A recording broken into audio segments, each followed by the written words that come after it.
Hi guys, my name is Anna, you're watching simcue, and without further ado, let's get into this video. I am so excited to finally show you this build.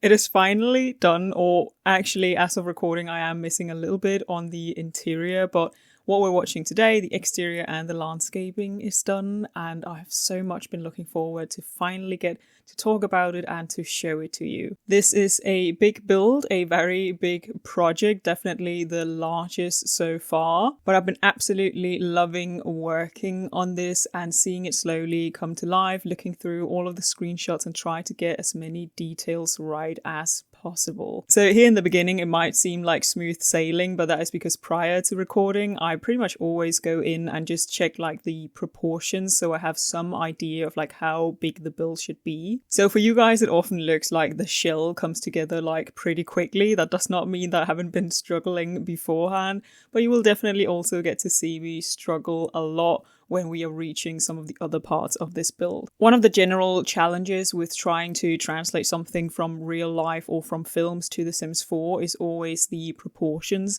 This bathhouse is so huge. It's several floors, way more floors than we have in The Sims 4, and it's definitely also a lot bigger in scale in general in comparison to what I am building. And so in this video I hope to show you how we can really push the limits of the game and try to visually create something that looks a lot larger than it actually is. This will entail a lot of platforms, a lot of debug items, and just in general a lot of creativity, I feel like. So to give us some more space, what I did in the beginning was also utilize the two basement floors. I did this by just creating the room that I wanted and then large rooms around it where I removed the ceiling or flooring, and that now means that the entire building kind of seems like it's inside this hole, which is actually the two basement floors. As we go along I will try my best to explain all the tips and tricks that I sort of used to pull off this build. Right here I am struggling with the roof. I actually didn't know this to begin with, but apparently the fence kind of disappears if the roof is up against it. So what I did was make the roof one tile like shorter and then just elongate the eaves. So it still looks like a completely normal roof, but it's actually a lot smaller if you look at the tile. So another thing we will be doing to give off the impression that this building actually has more floors than it technically has in The Sims 4 is create these kind of like custom bumbouts. I tried some different things because in the beginning I really wanted windows, but to give off the illusion that this actually has more floors I needed an item that could surpass where the two floors meet. So I needed something that was enclosed, which is why I ended up using this item from Snowy Escaped. I sized it up and then placed corbels underneath it so it matched the other bumbouts a little bit better. But in general there are a lot of bumbouts on this bathhouse, but I actually think that that was to my advantage because these were the parts that were easier for me to manipulate and work with to give off the illusion that it was a lot taller than it actually is. Now the biggest challenge for this bathhouse, which I did not foresee, was actually the fencing at the front. The fence in the movie is actually really tall. I had to proportionally make it a lot smaller so that the entire build seemed bigger. And then it has this like lattice detail, which was so difficult and I really didn't know what to do with it. You will multiple times see me try out so many different things for this. Like here I'm working with the items from Eco Lifestyle, manipulating them with the tool mod, trying to create this like custom pattern. But the issue with this was that I couldn't like reach the end, and that really bothered me because then it just seemed like something that was slapped on instead of actually being a fence. So I then dropped the idea of working with the diagonals and instead tried if it was just like straight, if that would work, and that didn't work either whatsoever. I came back to the fence so many times. Here I quickly tried using some different wallpapers to see if they could help with the pattern. I also tried using, is it called like a dog door, because it's technically quite a small door or like entrance that we see Haku and Chihiro disappear through, but that didn't really work either because I did want Sims to be actually able to pass through. And then for a while I also think for a lot of the other shots you're going to see these smaller windows, which I lowered with the tool mod because I was like, okay, well then at least everything matches. But we will come back, I think, towards the end and change it again and try out a couple of other things once more because I simply just wasn't happy with it. Now, working on these builds where I want to replicate something we already know, I have so many screenshots. So what often happens is I have like one screenshot and I try to do as much of that as possible. And then I scroll to another screenshot and it's like, oh, well, actually, this is a little bit different. So that is why you're now seeing me go in and change the shape of the wall a little bit, because I realized that at the back it actually got a little bit like less wide. What's the opposite of wide? Narrow. It got more narrow.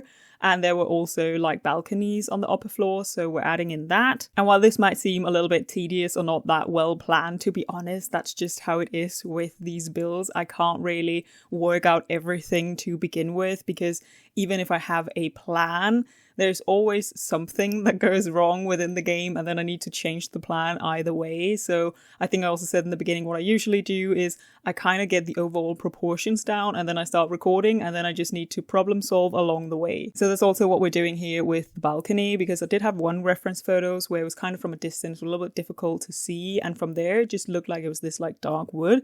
And then with another reference photos, I realized actually it's not. It's this like red fence with red columns. And I also had to come back later and change the windows, because the windows are actually a very strong green.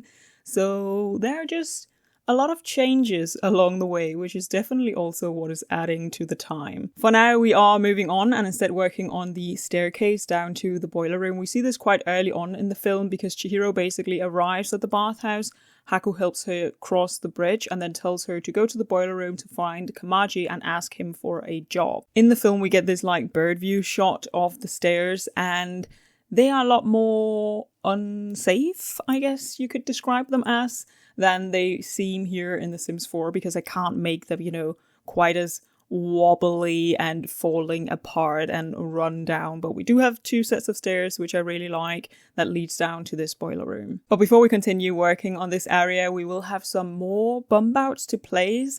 I guess I have to apologize for not really putting this in a very cohesive order. It is in the chronological order that I built it, because that's just what made sense at the time. And it personally bothers me moving around clips and then having a clip where something is finished but you haven't like seen the footage yet. So we're doing this in chronological order also, so that you can just see like how I kind of work around these things. It's very much all over the place. I think it can feel very chaotic if you're not actually the one building, but trust me, to me this process makes sense. And the reasoning I've kind of already mentioned is that I have screenshots on my iPad next to me. I look through them, I try to copy as much of just one picture at a time, and then I move on to the next one. So because we have a lot of different shots and angles in the film, I'm also working a lot of different areas in this video. But we are already back at the basement. Here we're going to place so many pipes and vents and other bits and pieces. I probably don't even know what is called, because we really just want to try and replicate this chaotic side and back of the bathhouse, which is just filled with pipes. For this, I was particularly happy with finding this debug piece from Eco Lifestyle, so that we could replicate this like huge pipe that goes from the bathhouse to the grand chimney. Otherwise, we're using a lot of items from Get to Work. I think some of the pipes might be from For Rent or City Living. I am a little bit unsure, but we're basically reusing the same items like over and over, sizing them up and down, changing the colors to create as much variation as possible. A thing that I tested out in the beginning is that you can actually have a pool at the very lower basement floor. So even though the limit of basement floors is 2, you can then add a pool that technically creates a 3rd floor. And I was so happy about that, because I was very worried that I could only have like 1 basement floor, and then I just felt like the bathhouse would be much more like out of proportions.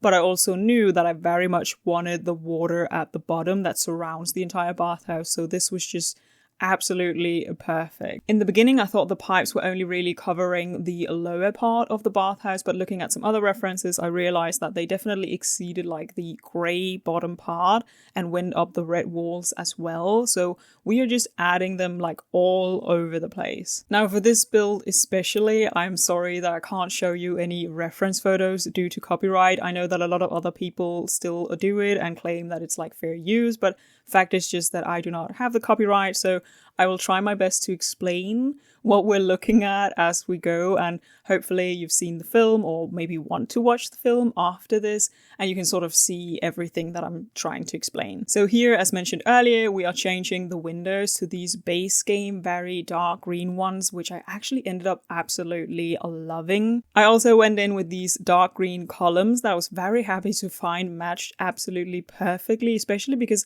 I don't think that they're base game. I want to say maybe outdoor retreat. Either way, I feel like they are very much what pulled it together and changed it from just looking like me having placed a lot of windows on a wall to actually looking like tall single tile windows. At the top, I placed these decorative pieces from For Rent, which I ended up actually using multiple times throughout the build because the bathhouse has so many details, so many that I cannot add every single one of them. They simply would not be able to replicate. But I did really like having these pieces because the windows technically go from like floor to ceiling. So this was a way to kind of mimic that and extend it. So here you can see me also using them for the fence because the fence was very detailed as well. And next we will be placing the spandrels that match the columns. These are from Island Living, which I really didn't anticipate would come in handy, but it was the only columns and spandrels that was like the proper red color and actually matched the fence. And it really bothered me that for Snowy Escape, we got this beautiful red fence and we do also have a column and we do also have a spandrel, but the columns and the spandrel does not come in the same red color. And I was like, are you kidding me? So luckily Island Living has some, and it's not my like favorite, but you know, it's fine. It's fine. It's a lot better that it at least like matches in color. Now you quickly saw me place the roof, and I have to admit that it was nice for once being able to just place a roof at a regular height. In the beginning, I was thinking about making the bathhouse taller by placing half walls and then custom place the roof on top of that. But since there are also a lot of limitations to that, and I actually wanted the outside and the inside to somewhat add up, that didn't really make sense. So for this build, I actually got to just place the roof down where it's supposed to go. We're now working on the back, which we will be for a little bit. We see this in a few scenes. I think one where Yubaba has been out and is arriving back at the bathhouse, and then later in the film where Chihiro is leaving the bathhouse to go visit Yubaba's sister. We only really see it from a distance, but I did try to make out some of the bumbouts, so they are very similar to what you actually see in the film, and then the rest is just improvised because it was too difficult to see or didn't really work with the proportions. The back of the bathhouse is definitely what seems the most worn down and the dirtiest, and that is also why for these bumbouts I went in with the wallpaper from Horse Ranch, where the bumbouts you see on the side, I used the one from Snowy Escape. And all of these bumbout staircases and ladders that you're seeing should be accessible, so even though your sim is not actually going to use it, if you wanted to, they should be able to just move around, and I thought that that was like really fun. So I knew from the very beginning that this was going to be a large build in general, just a very big project that was going to take a lot of hours. I think the part that you're seeing today is about like 10.5 hours of footage cut down to around like 20-25 minutes. But as I've already mentioned, I really enjoyed working on this build. I loved looking through all of the screenshots because the drawings are just so gorgeous. I love discovering new details every time I flicked through the screenshots, and in general just seeing the love and care that went into this film. The film is from 2001, so pretty much everything was hand drawn, and it just really shows. I think my only issue, which is only from a perspective of trying to like build it in The Sims 4, is that the bathhouse actually changes a little bit from scene to scene. To me, it almost seemed like maybe different people were working on different scenes and the minor details wasn't really that important to keep cohesive, so I sometimes just had to pick and was like, okay, I'll go for this screenshot and then these are the details that we're working on. But this in itself I found to just be a fun little quirk, and I think it's also why I never grew tired of looking through all of the screenshots, because there was just always something new that caught my attention. Now you're just going to see a short clip of me placing curtains at this front balcony, and it wasn't until editing that I realized that I didn't actually have footage of me building the balcony. And even though it looks simple, I know that it's because I got so bothered with it. But it's basically just made up of columns and then some debug planks that I raised up. And in general, there will just be times where you're not really going to see every single detail because that is way too much footage. And some of the footage is also just very jumpy, like the camera angles is all over the place because I'm trying to figure something out. So I've tried my best to keep the best parts and show you as much as possible, and then still actually have a pretty decent video. That was at least the goal, so I hope I somewhat pulled that off, but I am happy to tell you that we're now working on the garden that Haku brings Chihiro into in the very beginning of the film. And here I actually finished the garden in one go, so you do get to see this from beginning to end. We have a few different angles for this garden, so I tried my best to copy as much of it as possible, and otherwise I of course just improvised and placed some lovely landscaping around the place. After finishing the garden, we will be jumping back into some more bumbouts. Believe it or not, there are even more. These are placed at the front of the bathhouse, and I did them a little bit different than the other ones. Most of the other ones are created using actual walls, but because I wanted these very high up, I had to figure out another way to do it. So these consist of sized up shelves from Snowy Escape, a debug fence from Snowy Escape, I think the roof is from Horse Ranch,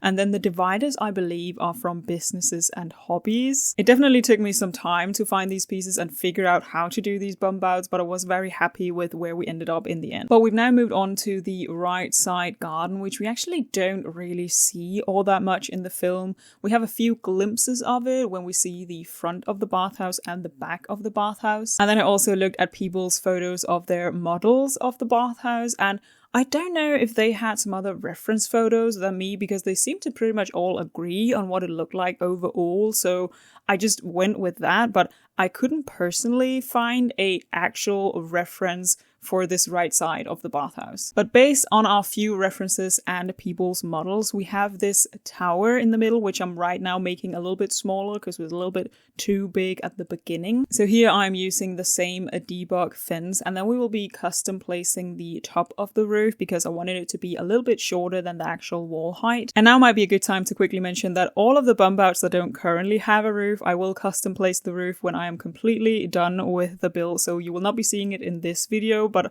I promise when I finish the second part, the interior, I will also be placing the last couple of roofs. Quickly moving on, here we are recreating the large tree at the front of the bathhouse. I'm using these trees from Outdoor Retreat to make a custom tree because there wasn't really anything else that fit properly. Like, they were all getting too wide if I wanted them to be like tall enough. So this was a way to get a quite tall tree that was still kind of slender. So the tower we already talked about seemed to be built into these stones with water coming down from them. So the best way to mimic that I found was to use these like Snowy Escape stones in this mossy swatch, and then use the waterfall from Spa Day behind it so that we do have some flowing water. I then went in and added these pool effects. These should be steamers, so they should hopefully just create a lot of fog because we do see that in the film. I will test that and make sure it looks proper, and otherwise what I might do is like lower them so that the steam or the fog is in the right spot,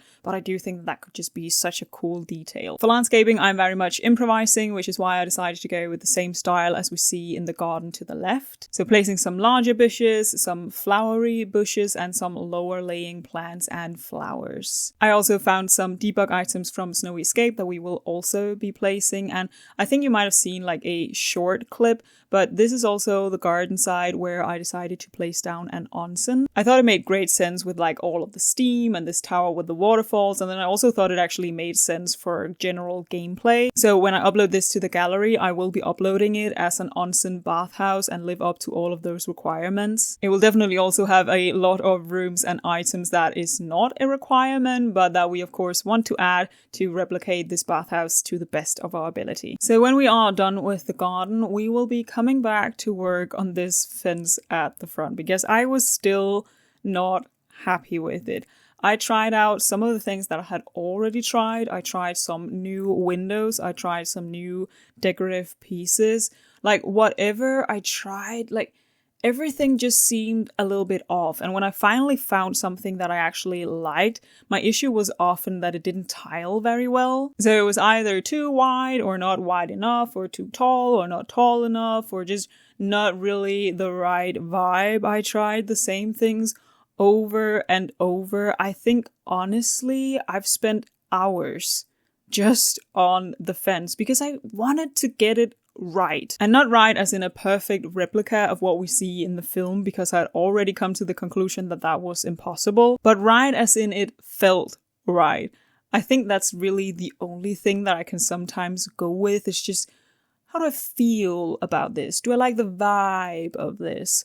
So that is why I kept on trying over and over and over. And finally, something started to feel right. So these roof pieces or awnings are from For Rent. And then I placed this roof piece from Cottage Living to kind of cover up the seams. And I knew that I definitely wanted to keep that part. So I then kept looking through the catalog. And eventually what I settled on are these decorative pieces from, I think, Perfect Patio. Of all the packs I could have used, Perfect Patio, but they have this very nice detailed piece that I decided to go for because I gave up on trying to mimic what the fence actually looked like, and again, instead just go more with what felt right. So we have the decorative pieces from Perfect Patio, and then this curtain from Parenthood that just tiled super well and allowed me to make the entire wall black so that the fence looked a little bit better. And then finally, I was happy with the fence and knew for sure that I didn't have to come back and change it later. Now, because this is only the first part, the footage ended a little bit abruptly, but I very much hope that you will be coming back for the second part this Saturday, where we finish up the interior and the final details. With that, I wish you a lovely day. I hope to see you next time, and bye!